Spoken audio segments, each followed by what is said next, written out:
Welcome, everyone. I'm glad you made it out of the long keynote, but hopefully you guys have some energy left to learn how to make a little money in the cloud. That's all what we're here to do, hopefully the folks that are in this room. My name is Mark Trang. I'm responsible for global partner programs and alliances marketing at Salesforce.com. And I welcome you to Dreamforce. This is kind of the funnest session because it's the lead-off session. It's my 5th Dreamforce, and I'm kind of amazed every single year how many new faces I meet, and then more importantly, how many old faces I get to reconnect with. Because for a lot of my partners, this is kind of the one chance every year that we all get together here in San Francisco, and it's great to kind of reconnect and learn about what everyone's working on, and also obviously to meet new people. The slide deck's not going to be as long as the keynote. It's kind of one promise, but we are kind of running through some standard safe harbor slides. And if you want to reach me, I do all my own email. I don't have an assistant, unlike Mark. So feel free to email me and then connect with me on Twitter as well, because that's the cool thing to do. One day I aspire to be Ashton Kutcher. So what are we going to talk about today? So the session is pretty straightforward. We'll talk a little bit about cloud computing, but specifically from a commercial opportunity standpoint. So how many of you here are actually existing Salesforce.com partners? Oh, excellent. How many of you are not partners yet and kind of kicking the tires? Oh, same set of hands. I'm going to do a better job marketing. And how many of you actually, just out of curiosity, are actually customers of ours? Great. Awesome. So we'll talk a little bit about the program. So I have oversight over both our ISV and consulting partner programs. So I'll talk a little bit about those differences, and then someone else from my team is actually presenting a sister session to this right now in the theater outside for the ISV opportunity. So we'll talk a little bit about what it means to build a business around our technologies, and then what it means to partner, some of the tools and resources we give you. We're fairly new in kind of the software industry as far as our partner ecosystem. It's obviously less than 10 years old. And so a lot of you who've been working with us definitely have kind of an early adopter opportunity. But especially on the platform side and with new technologies like the chatter technologies you saw announced this morning, there's certainly a lot more opportunity out there. So don't feel bad if you haven't joined the ecosystem yet. And then we'll bring up one of our longtime partners, Model Metrics, a consulting firm out of Chicago, who's really grown up with Salesforce.com really on the CRM implementation side early on, and then now has really built out an enormous business around Force.com and all the various platform technologies that we've been announcing in the recent years. And we have CEO Adam Kaplan from Model Metrics here to kind of share his experiences as being a partner. So you saw this slide this morning, and I think the interesting thing is the kind of the commercial opportunity attached to this industry trend. Obviously, companies like Salesforce.com needs partners like you to help deliver applications and also deliver custom applications around our platforms.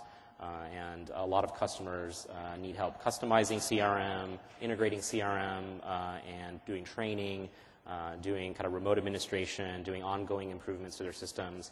A lot of customers want new applications built on Force.com, and a lot of the success that we have from our customers is actually due to you, the partner community. So we thank you for that.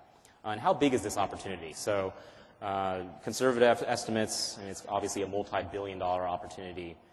And the interesting part is something I read from IDC is that the cloud computing opportunity is growing 6 times faster than traditional software. So even though it's still a relatively small piece of the overall IT market, from a dollar standpoint, it is the fastest growing segment, and it's no doubt accelerated by the fact that companies, CIOs, business leaders are looking for ways to do more with less, especially in these economic times. For solution providers, the great part about working in the cloud is that you can really deliver value quickly to your customers. You don't have to do the hard sell and sell long implementations that ultimately present a lot of project risk to end customers. You can do quick hits, deliver value, earn the trust of your customers from day one, and then build upon that. And I think definitely, Adam, you have a lot of stories about how you've kind of got into some of these large brand name customers by delivering that early incremental value and then building on that trust.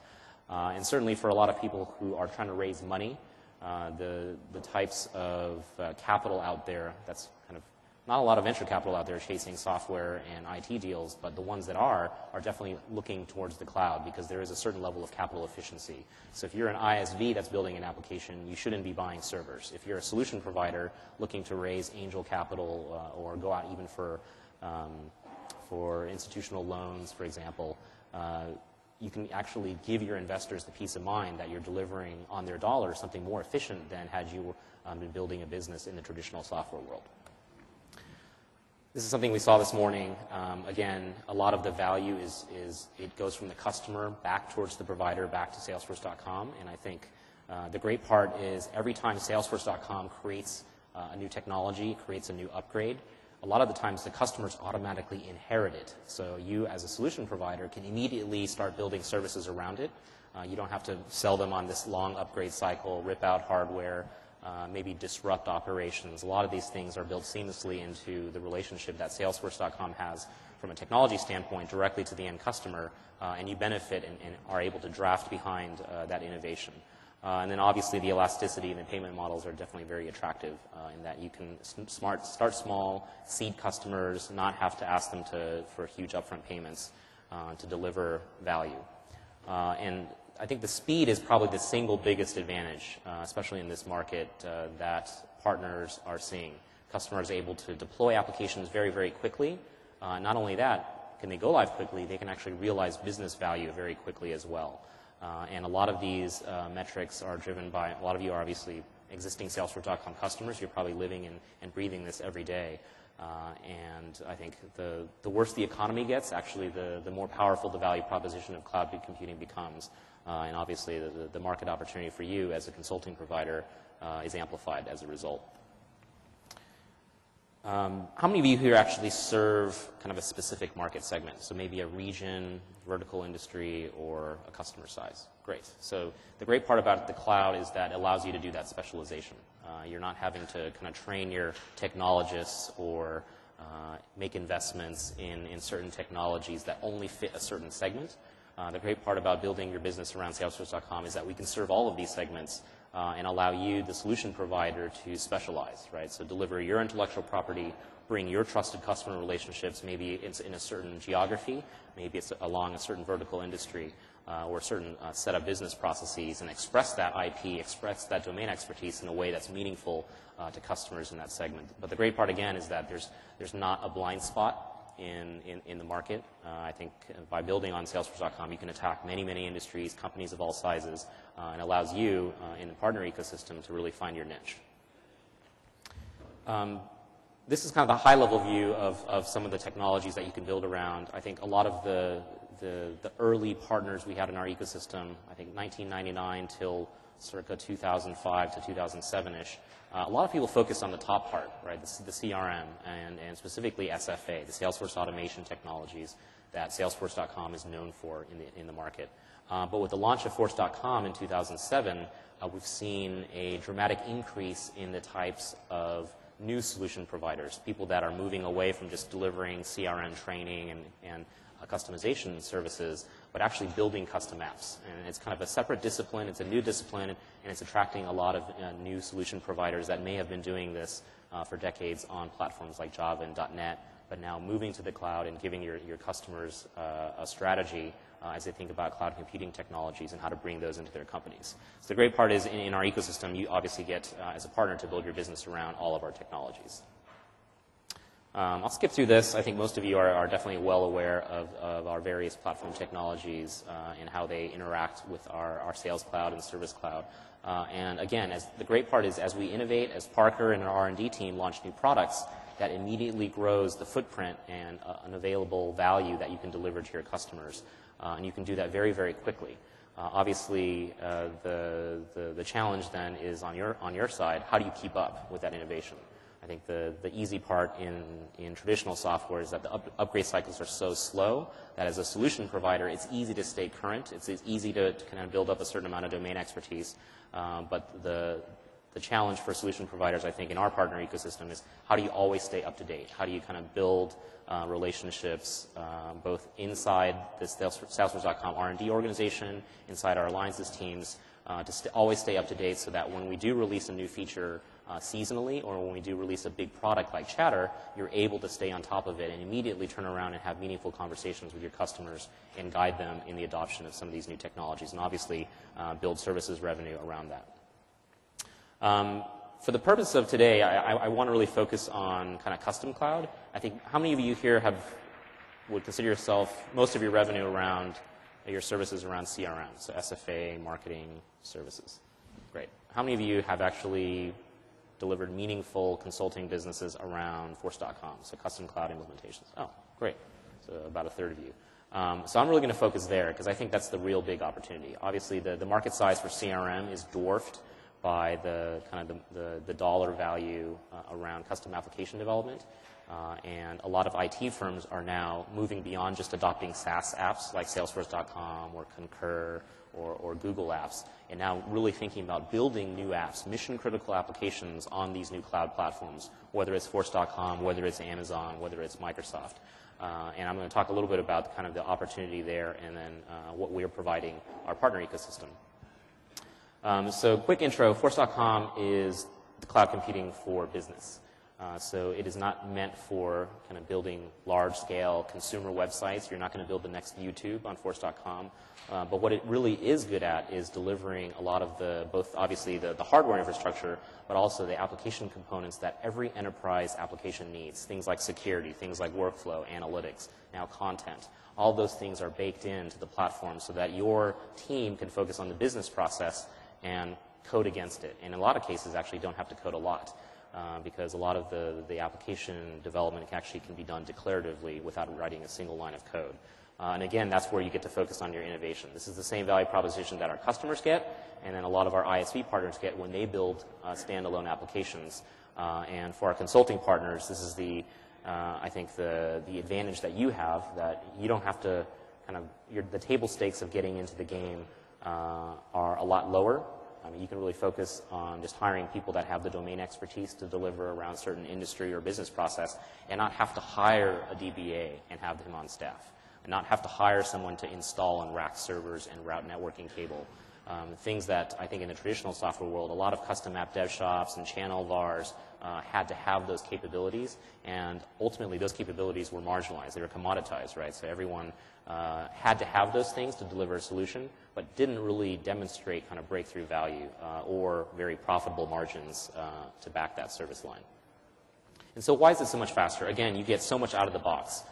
The great part is a lot of our customers already are familiar with it, right? Customers already are using CRM, and the great part around this community is that you can bring the power and the ease of use and kind of the time to value that customers are already getting from our CRM products and bring them to other business processes using Force.com, using a lot of the same fabric of application development components and ease of use that our customers already enjoy. And the great part, again, is that it's backed by our infrastructure. It's backed by our trusted reliability and our scalability, all the performance, all of those things are baked in. And so I think it's a lot easier for you as a solution provider to go in and sell additional applications that you build and monetize as a consulting firm, but do it on kind of the same terms and the same language that the customers have already bought into. And it's no surprise that our customer base has already built over 120,000 custom apps on Force.com. So it is the proven enterprise cloud platform. I have yet to see kind of a large enterprise stand up and say, I've built this mission-critical application on either Amazon or Microsoft. And it's very clear why, because we've made those investments in security and we've earned the trust of some of the largest customers in the world to run a lot of their mission-critical applications on the CRM side. And now it's kind of easier to have the conversation to move applications to other applications to Force.com. And so how should you think about cloud computing platforms? How do you, would you say, have a great understanding of the various cloud platforms today and can kind of clearly communicate what's the difference between Azure, Google App Engine, Amazon, and Force.com to your customers? Good. Because I don't either, no. So this slide is here to kind of tee up a framework to how we at Salesforce think about when customers ask us, what's the difference between you and Azure? What's the difference between you and Google App Engine? There's obviously a lot of press, a lot of hype, a lot of cloud washing, as we call it. Every vendor now is putting the word cloud on their marketing collateral, even though they're still selling hardware. It's very interesting, and it's really confusing the market. There's actually a lot of meaningful developer communities built around these technologies as well. So there's a lot of confusion.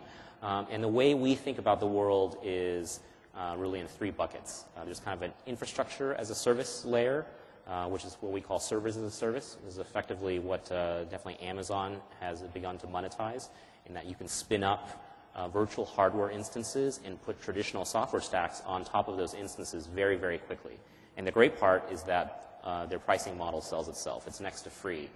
You're paying pennies on the hour, much like you would pay for a kilowatt hour of computing capacity and storage.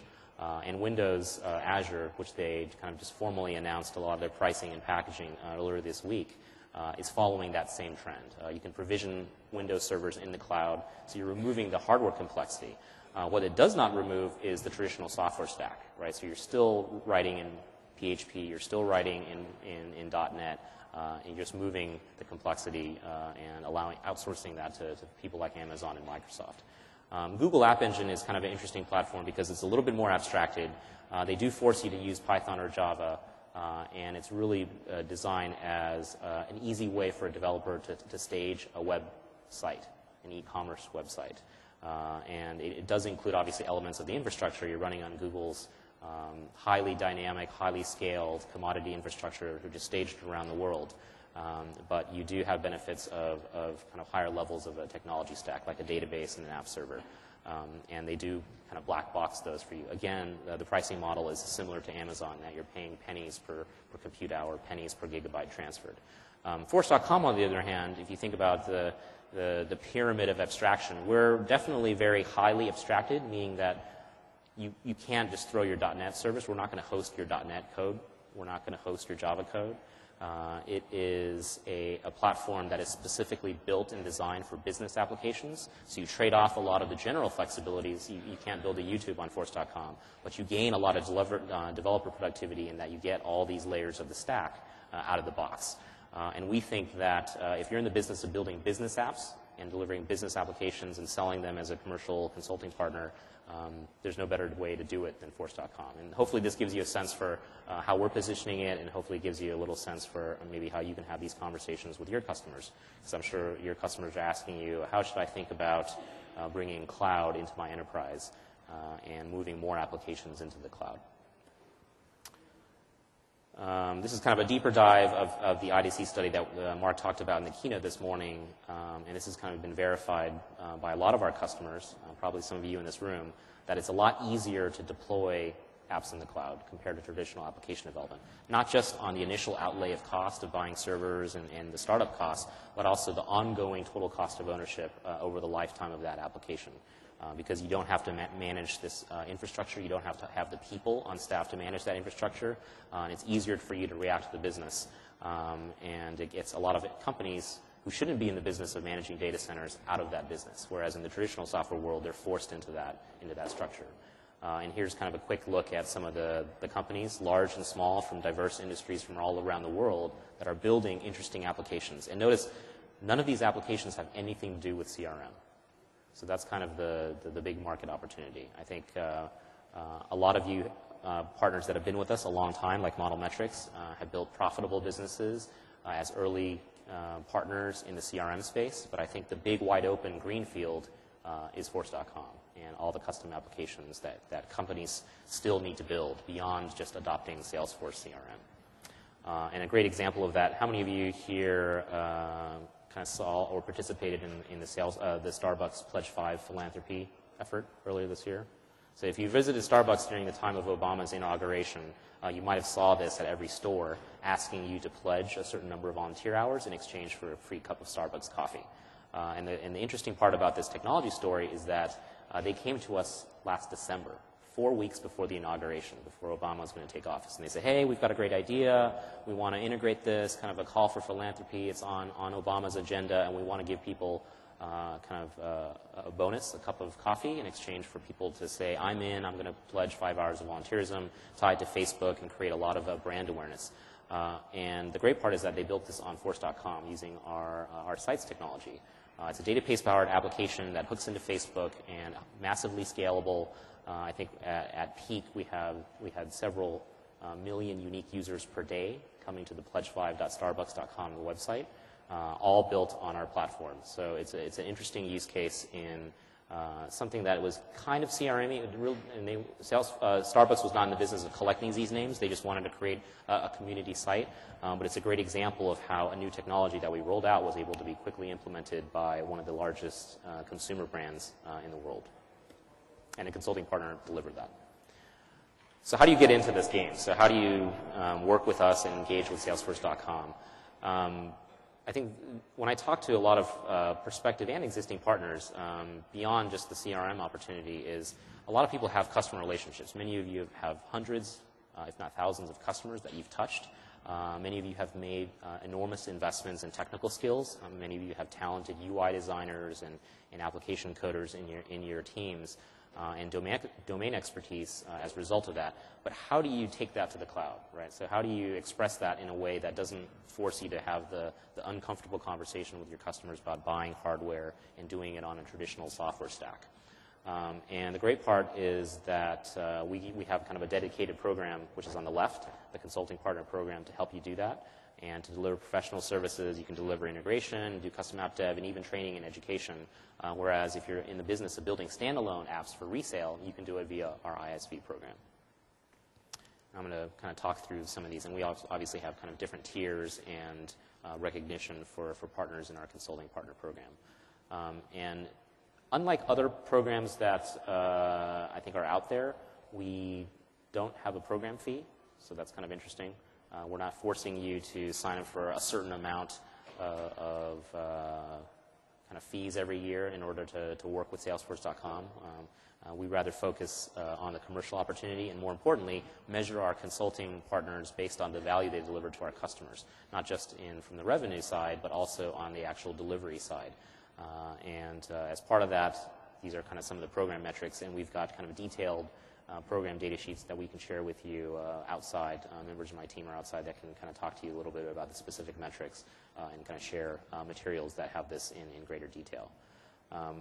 In addition to that, we give you a great tool that we recently upgraded to be powered by all of our Force.com technology, which is our partner portal. So if you go to Salesforce.com/partners today, you'll discover an enormous site that has lots of resources where you can actually provision new testing servers, you can get access to training materials, get best practices of sales and marketing.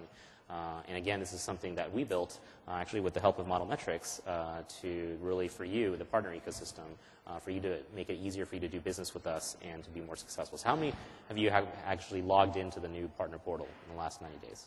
And what do you think about it compared to the old partner portal? Thumbs up. Good. You're voting it up.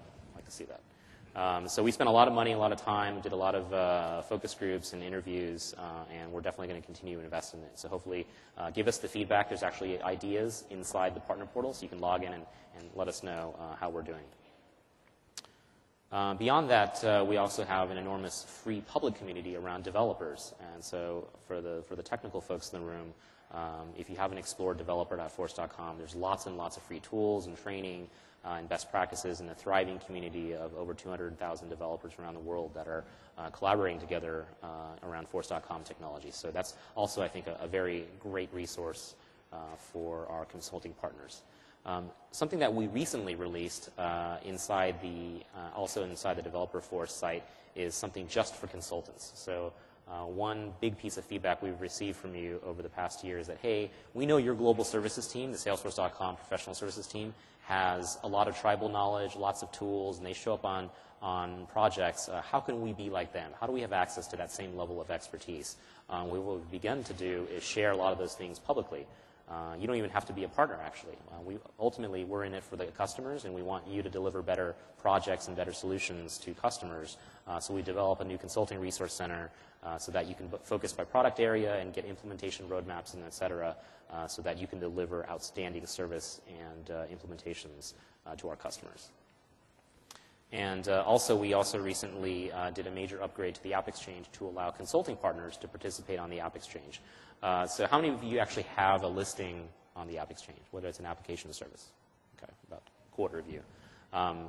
It is one of probably the single best free resources as being a partner at Salesforce.com, is that you have access to post your solutions, whether you're an ISV or services partner, on the App Exchange. And that is where all of our customers go to find add-on products, services, discover new technologies.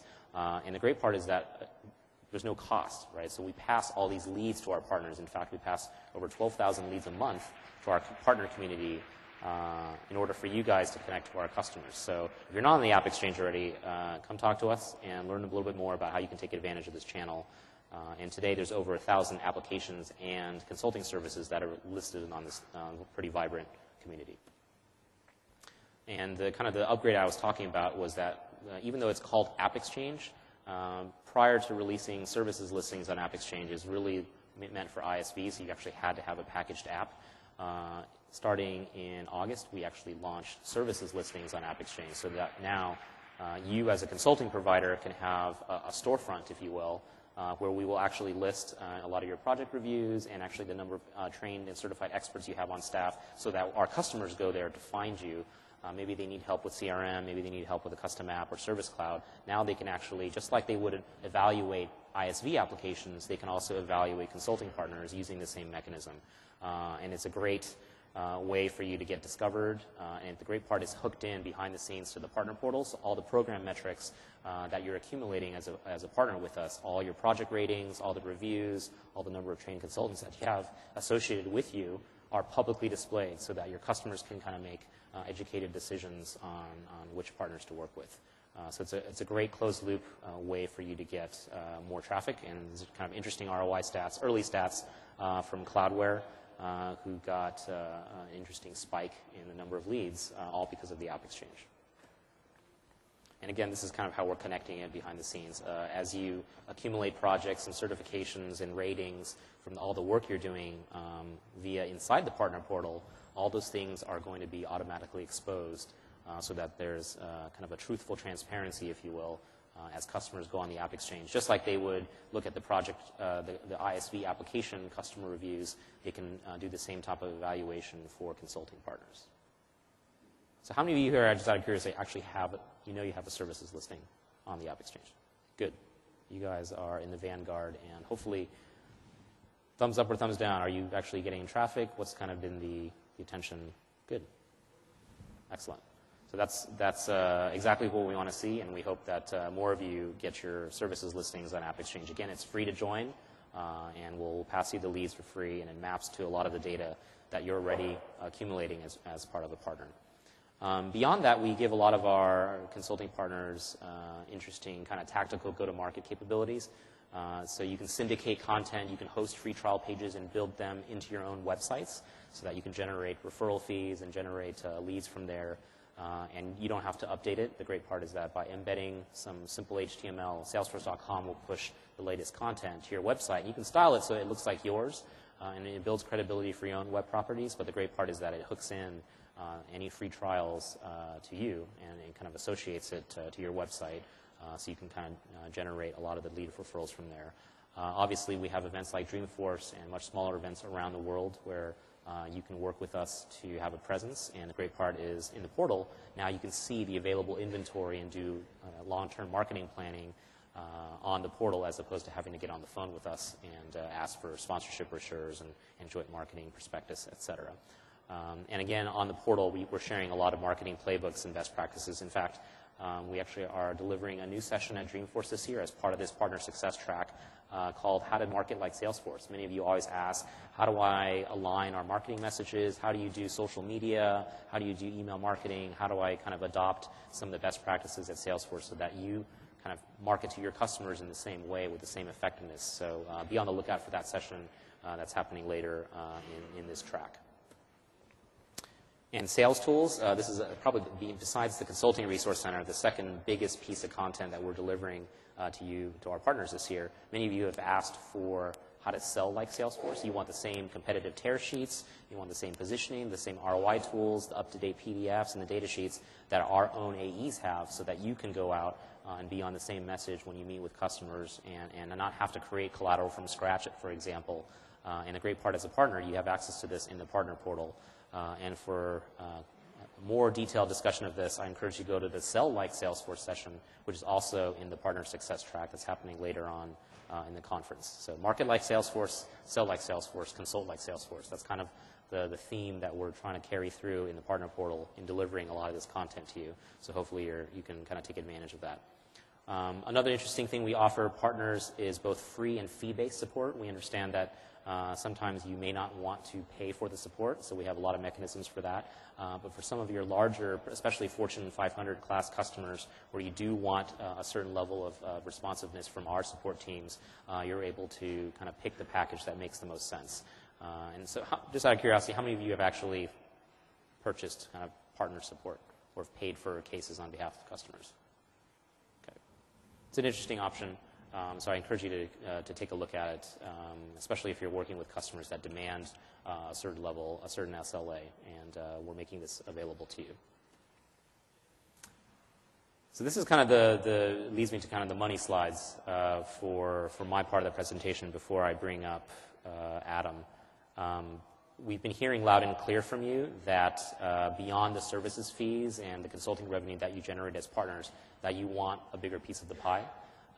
And certainly around the cloud, a lot of people are wondering how Microsoft, who has an enormous channel, how they're going to price it, and how do channel partners and solution providers get a piece of the action. People that may have been accustomed to reselling Microsoft Office or SQL Server, how do they take a lot of that same revenue opportunity in the cloud? Amazon's received that question, and so has Google. And there's literally hundreds of thousands of you out there, people that are solution providers, that have the domain expertise, that may be used to reselling traditional software technologies, but how do you do it in the cloud? What's your stake in it beyond just kind of billing by the hour or billing by the project? And so I'm delighted that we were able to launch this just 60 days ago.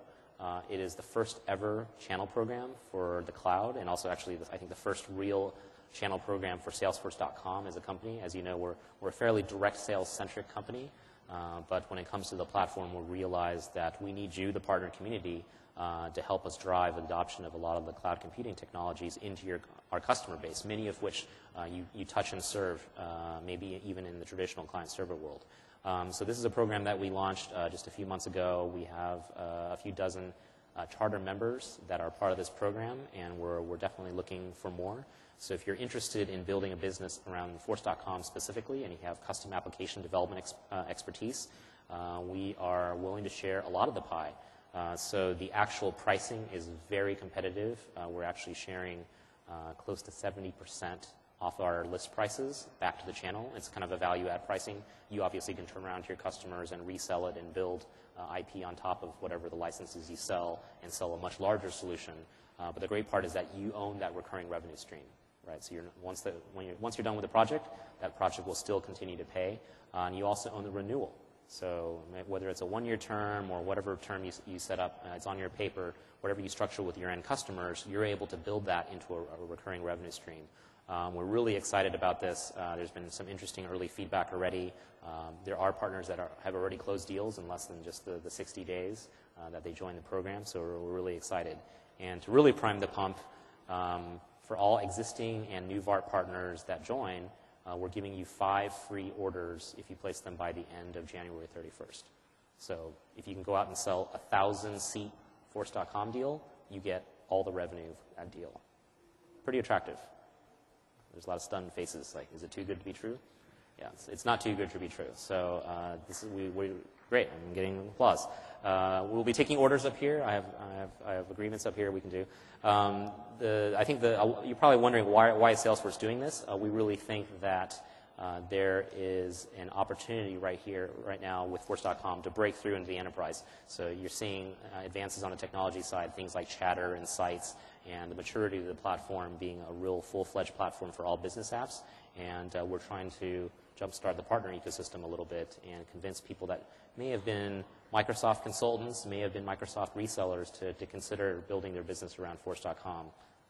instead of other cloud technologies. So hopefully this is interesting to you, and come talk to me and my team, and we have more details to kind of walk through with you. But it's pretty easy. You can go to Salesforce.com/resellers and sign up today, and we'll reach out to you.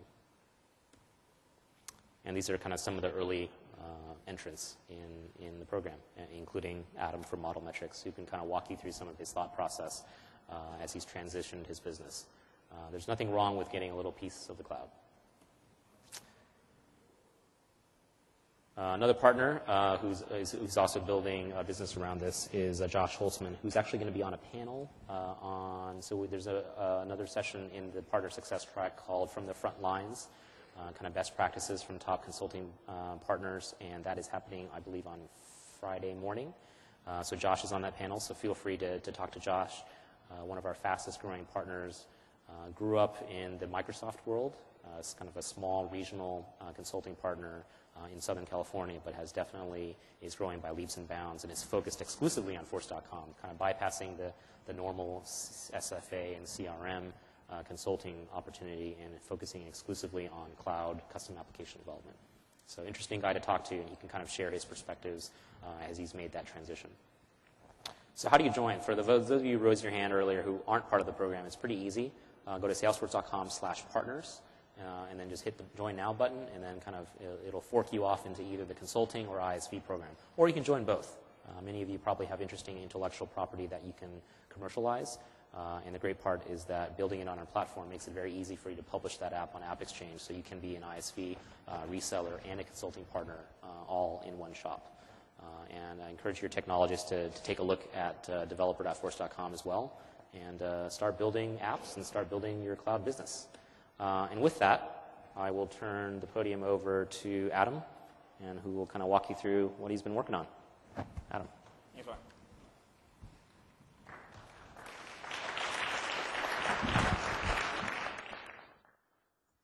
All right, thanks, Mark. Is this working? We're good? All right, excellent. So Mark asked me to share a little bit about the company, and then to sort of give my 2 cents, if you will, on how to build a consulting firm sort of around the Salesforce ecosystem, around Force.com. So I'll give some ideas around that. So the quick snapshot, right now we're doing a lot of engagements with larger companies, which is really an evolution for the company and an evolution for Salesforce, obviously. So in the early days, it was smaller businesses that we work with, or it was maybe a rogue manager of one division of a large company, and we work with them and then try to close deal after deal, get some good word of mouth going, and then finally get to the top of an organization. Really, probably within the past year or so, we're starting to sell sort of at top down. We're working with the C-level and trying to do sort of broader approaches. Where we have real specialty is sort of from a technology focus and then from a vertical focus. So from a technology focus, where we've done a lot of work is with the really complex stuff. So what we try to do is we try to be real bleeding edge with really pushing the Salesforce technologies and bringing those to our customers. And then from a vertical perspective, we do a lot of work in life sciences. So we're sort of known as the life sciences guys, and we're sort of known as the guys who can do the really new complex things with the application. Based in Chicago, we have offices, meaning people, around the U.S., about 80 people. And we're also a training partner of Salesforce, which probably isn't that relevant for everybody, but Salesforce offers sort of franchise training. And so we own some of the franchises to sell Salesforce-branded training. Probably less relevant for the team here. But the customer slide. So, some of the customers are great names, but it doesn't necessarily mean it's a huge customer of ours. It could be one division. Some of the customers, obviously, like an Abbott or some other firms, we're doing a ton of work. From a timeline perspective, so founded in 2003, and sort of year one was a little bit sketchy. The deals were tiny. There weren't many partners in the ecosystem, so we'd partner with the Salesforce reps, and we'd close a $15,000 deal, and it was a big win. And then year two sort of started to happen. Where things really started to take off was, every year at Dreamforce, obviously the big announcements, so the Chatter announcement today. When Salesforce released first the API and then released Apex, that really changed things for us and for, I think, everyone sitting in the room, where there's so much more we can do. I mean, in the early days, we do an SFA project like Mark was talking about, and you'd have a really happy customer. They love us. They love Salesforce. There's nothing more to do. So now that Salesforce released all this great technology stuff, it's wide open. Like Mark was saying, the custom cloud, the projects can be huge. And we're seeing for the first time, not just companies like us, a small company interested in the space, but you're starting to see even, the big guys, the sort of global SIs dip their toe in a little bit. And the projects are becoming material enough that it's interesting. So when we brought on our technical team, that really started to make things happen. In 2007, we won a Dreamforce award for our life sciences solution, which was kind of fun. We did take funding for the first time. So the first 6 years or so, or first 5 years were just organic. We took funding in 2008. It says venture funding. It wasn't really venture funding, but it was. We took a sort of a private investment. Not a lot of money. We took on $2.5 million. So obviously not big cash, but enough to really help us grow in some certain areas. And then we closed our 500th customer earlier this year. So here's sort of the my 2 cents slide. So feel free to argue or disagree or give other thoughts. I know we have a Q&A after this or after that. But this is sort of how we look at the business, if you will, in terms of strategically what's the best way to go to market. So from a focus perspective, I do think it's really important to pick something. I think when we look at some of the other companies in the space, the mistake they make is they're not known for anything. They might be, they're a pretty good shop that does a little this, a little that, but they're not known for that one thing. So we do more than life sciences, but everybody knows us as the life sciences guys. So it doesn't mean we'll never get a deal outside of life sciences, but that branding within that vertical gives the Salesforce reps, who are an amazing source of leads, they need to know what to think about when they think of you. So if you're the life sciences guys, they know if they have an opportunity in life sciences just to call us up. So it's a tremendous lead flow. So pick a vertical. From a geography perspective, I think geographies are collapsing. I think the geographic plays are pretty much done. In the early days, we had companies that would own, like we owned Chicago, someone else owned New York, someone else owned Atlanta. I think that's pretty much done. I don't think anyone can win anymore with a geo play. Most of the geos are already taken, if you will, by one sort of principal provider from a consulting services standpoint, and then everyone's going national. You have all these partners, big and small, jumping in. So I think from a geo standpoint, just trying to partner with the local Salesforce reps and do a great job and hope they bring you leads. I think just being local doesn't do it anymore. I think that doesn't work. And then service lines, I think, absolutely works as well. So I think the verticals absolutely work. I think the service lines absolutely work. The service lines we're talking about there is, chatter or call center or mobile, whatever it is, portals, e-commerce, any one of those things. If you can become known as sort of one of the key players in that service line, absolutely from a lead flow perspective, the Salesforce.com team will bring you into deals. And I don't mean to overemphasize the importance of the reps at Salesforce, but it is material. I mean, they touch so many deals that to ignore them as a lead distribution channel is a big mistake. So within those service lines, if you can become known for something, again, even if you do a lot of stuff, like pick that one thing to market and just make sure the people at Salesforce understand exactly what you're good at, and demos and accelerators and success stories, and just pepper that message again and again and again. I think it's a great way to get those deals. And for us, we're about 40% of our business is brought to us by Salesforce reps, which I think is a pretty typical statistic within the ecosystem. So we do about 60% of our business through our own direct sales and through customer referrals, through upsell to existing clients. And 40% is literally somebody at Salesforce calling us up, sending us an email saying, hey, I'm trying to close a deal with company X. We know you guys are really good at portals, or really good at life sciences. Can you come co-sell with us on the deal? So that's a very material sort of lead flow for not just for us, for everybody here today. From a marketing standpoint, so one of the big questions here that I'm sure a lot of you guys think about and that we think about internally a lot is, are we a consulting firm, or are we a product firm, or are we both? And it's very tempting to sort of morph into that product firm, because we all know the challenges of services business. It's not recurring revenue. You have to sell. You close a deal. You're successful. You have to close another deal. From a valuation perspective, if you're ever going to raise funding, Consulting firms without recurring revenue obviously aren't valued that highly. So the product concept is very attractive. And the good news about Salesforce is it's easy to build them. So it's easy to build products now on top of Salesforce. But I think from a marketing and a focus standpoint, you have to be very, very careful not to go down the product route unless you really have some serious cash behind you. Because while it's easy to build the product, it's easy to put it on the App Exchange, to support it, to keep it updated, the Q&A, all the things that as consulting firms we're generally not that great at. It really is a whole other team, a whole other set of resources to be successful with that stuff. So I think the product stuff is very attractive between the App Exchange and the ease of building, but you really have to have resources to do it right. And I think you can't split your people's time. You can't take billable resources and have them focus on products when they're not billing and then jump back. I just don't think it works because they're billable. Then they're on the bench, so they start doing a product. You close another big deal, now they're billable, and the products just sort of stagger. So what's really interesting that Mark brought up is the VAR program. So the VAR program, unlike going truly into products, to me is super interesting because it's all the things that we were talking about that are, the dream of consulting firms: recurring revenue, big multiples because of that, not having to sell.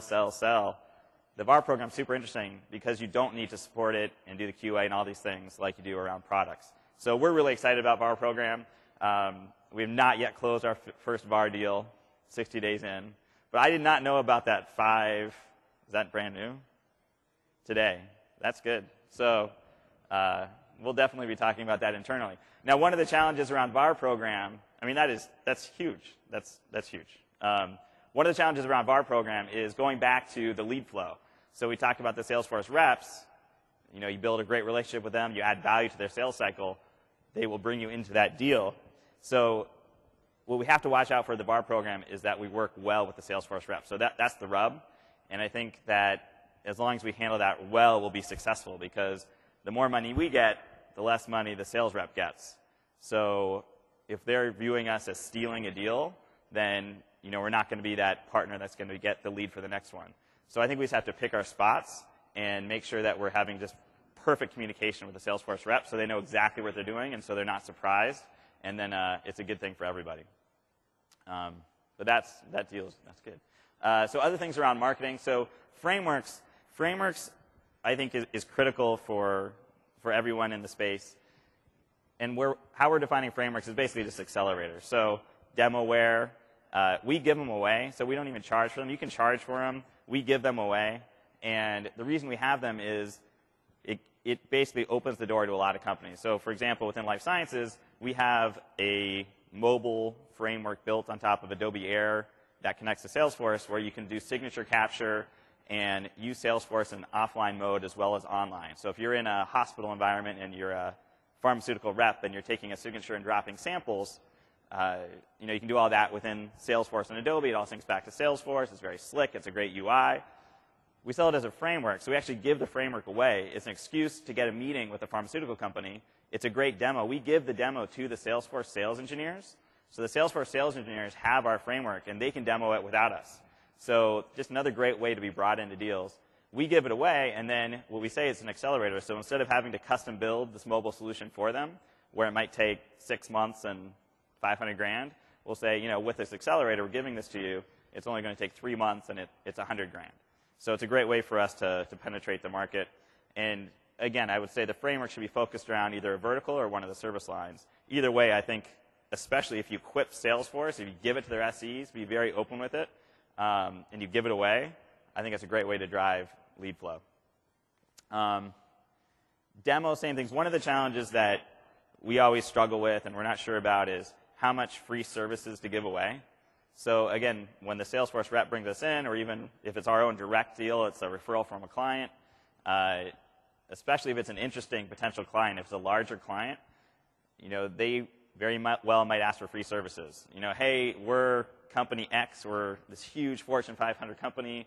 You have an opportunity to work with us. It could be a huge opportunity. Or the Salesforce AE might say, hey guys, if you're willing to invest, we'll bring you into this deal. And that's always a tough one because when Salesforce invests, they're investing, free product, which is free product, right?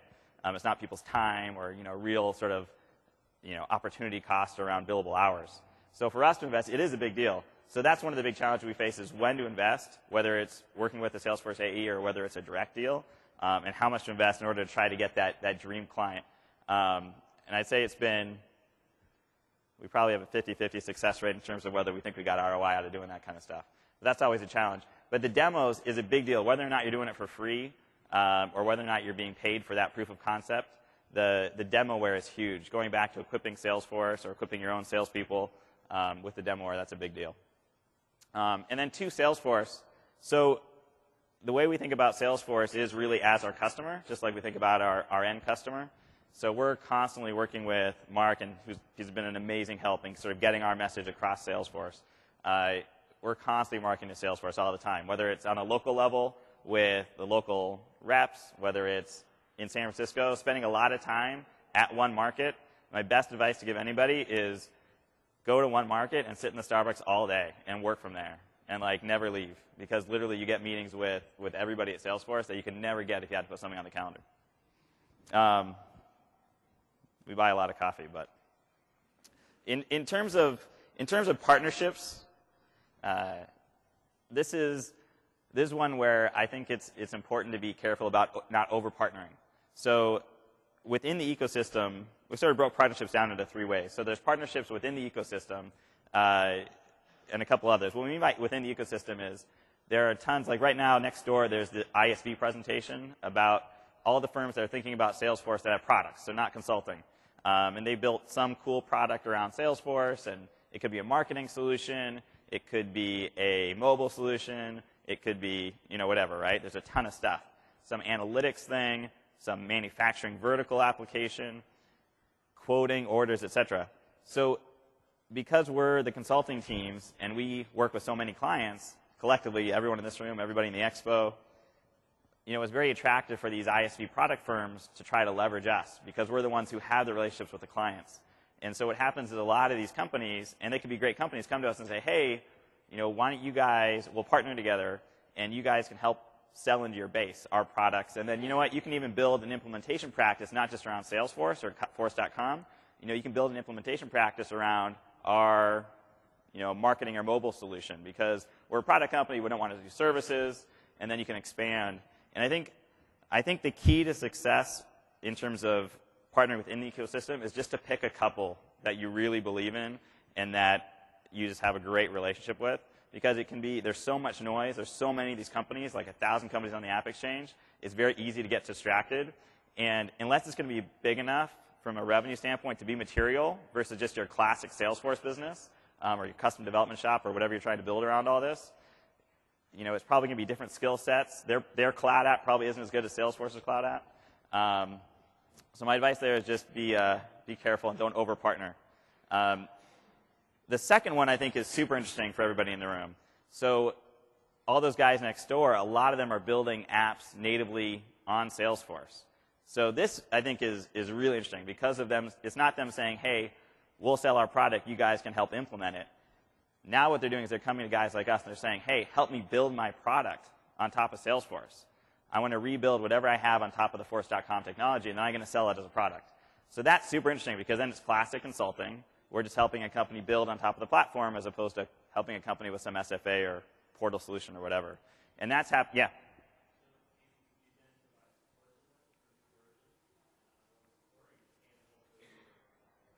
So this is a great question. So ideally, we will sell support to handle that as well if you're equipped to be able to handle that. So a lot of the consulting firms, support's super difficult.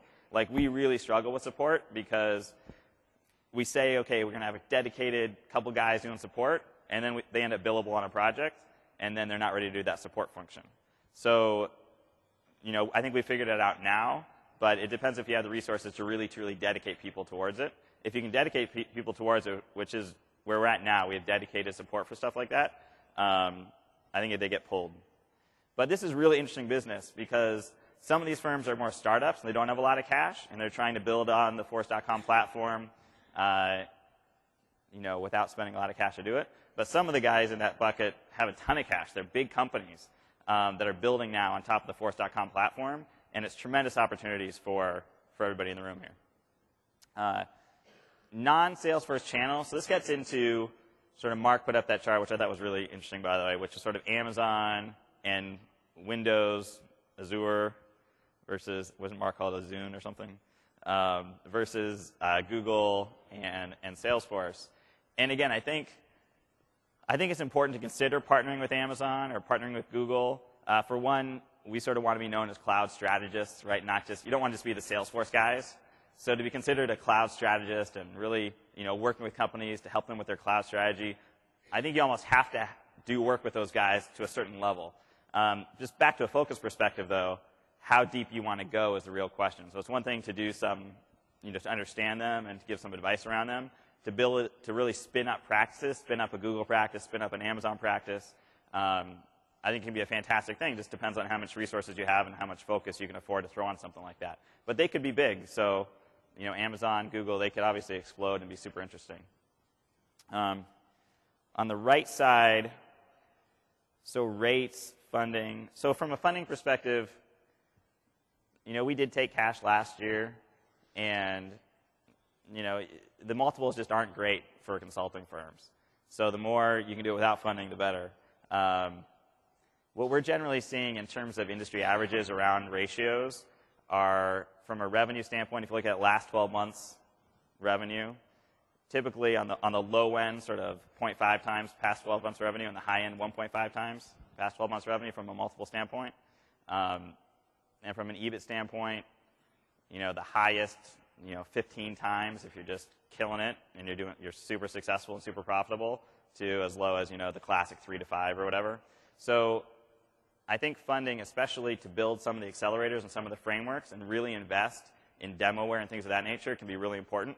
But obviously, that's a tough one for everyone. From a rate perspective, we're seeing rates come down. So in the old days, there just wasn't that much competition. Now there's a ton of competition. We're seeing companies with international presence start to get. We're seeing offshore resources getting involved. So from a rate perspective, I think absolutely we're going to see rate come down, and you're going to see the margins really start to erode. I think the place where you can maintain margin and a really healthy profit margin is if you're doing something really unique. So when we talk about pushing what's possible with the technology, like with sites, if you're going to do a sites engagement or portal engagement, there just aren't that many people that can do this stuff. So if you're leveraging the custom cloud and you're really innovating, custom UI, mobile, portal, whatever the latest, coolest Salesforce technologies are, I think that's where you can maintain a really healthy margin. If you're doing SFA stuff, if you're doing sort of classic implementation, it's really coming down. We already talked about VAR programs, so let's see. Demo, that's right. We're doing a demo. Yeah, I'll show it from Promethean. So this kind of a cool demo. Pop it open here.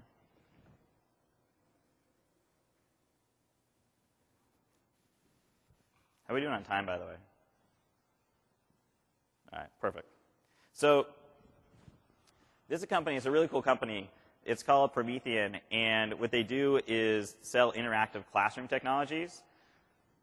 So if you're in a second grader or you're a fourth grader, sixth grader, or whatever public school or private school, obviously, they sell really cool sort of interactive whiteboards and whatnot. So, for example, the teacher doesn't have to stand up at the board and do things. They can use a little tablet, and it automatically goes on the board, so they can wander around. Kids in the class can vote on certain things. They have these little egg timers and little devices where they can say, the teacher can say, hey, do you want the cow to be white or do you want the cow to be green? And they can vote and stuff like that. You can do math where they can vote on the answer to math problems. It's really cool technology, and they're killing it. They're super successful. And they had a pretty nice website, but it's sort of what we consider just a sort of a profile product brochure website. So it wasn't interactive at all. It looked nice. They had a good design firm, but there was nothing interactive. You could look up products. You could see information.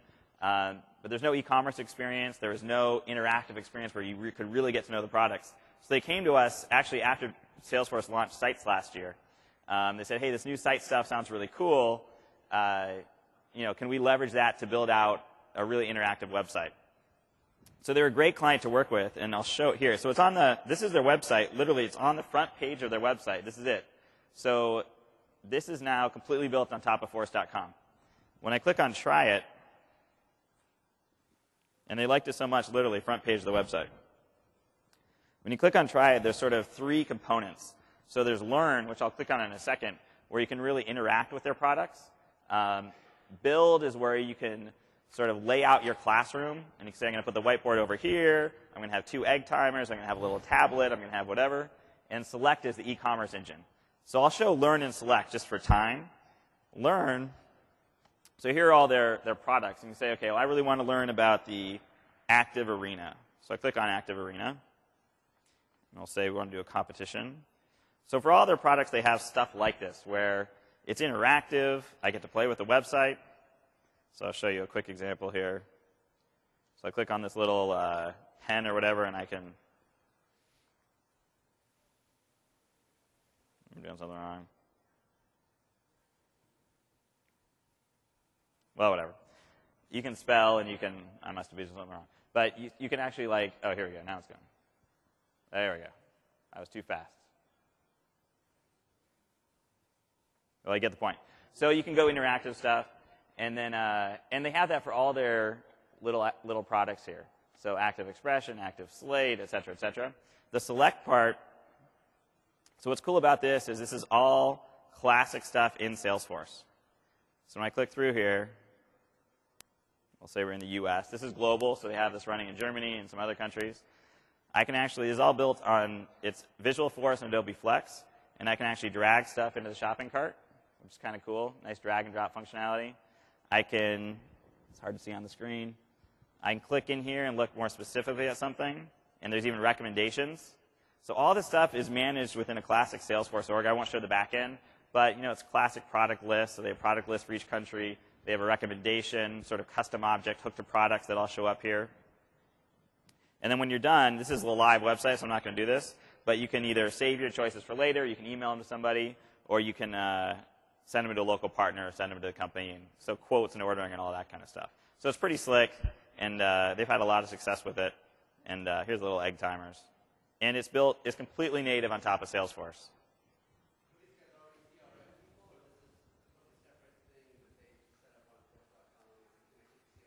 Yeah, that's a good question. So yeah, they were a user of Salesforce already, and then they built this on top of it. And that is something we definitely see.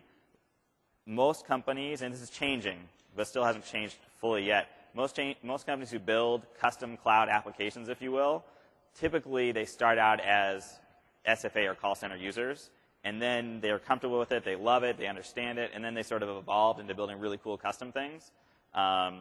But that is changing. We're now selling more portals and things of that to companies that never were Salesforce users, but it's a tougher sell because they just aren't that comfortable yet. Yeah. Here, Mark, should we just move to Q&A? Mark, you want to come up and we'll... Yeah.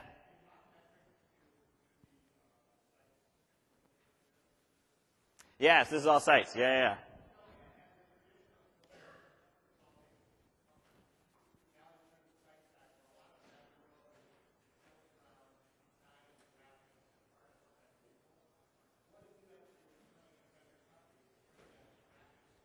Yeah.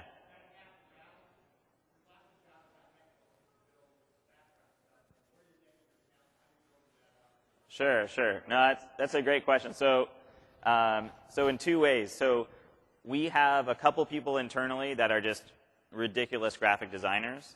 And then what we do is we partner. So there's actually a company called Launch that's a phenomenal design shop. They have a booth here, and we partner with them on big portals and websites. So sometimes we do internally with our own team. Depending on the size of the project, we partner with a company like Launch and like Salesforce Partner Portal, which Mark mentioned. So it's a really beautiful new partner portal. It leverages all their newest technologies. We did all the technology, the sites, the portals, the Salesforce, the Apex, all that kind of stuff. But Launch did the creative aspect of it. So we work sort of... Exactly. And that, with all the new UI stuff you can do and all the portals and the sites, we're seeing a huge need for that. So, our plan is to go to market with design firms and be like, look, we can do your portal, and not just the technology part of it, but we can do the design part of it as well. So, that's a key point. I think we're going to have to wrap up, but get you off to your next session. But we appreciate you hanging around, and we'll be in the partner conversations area for the rest of today. Hey, we're recruiting, by the way, so if anybody's interested, let me know. Nice. And come meet us.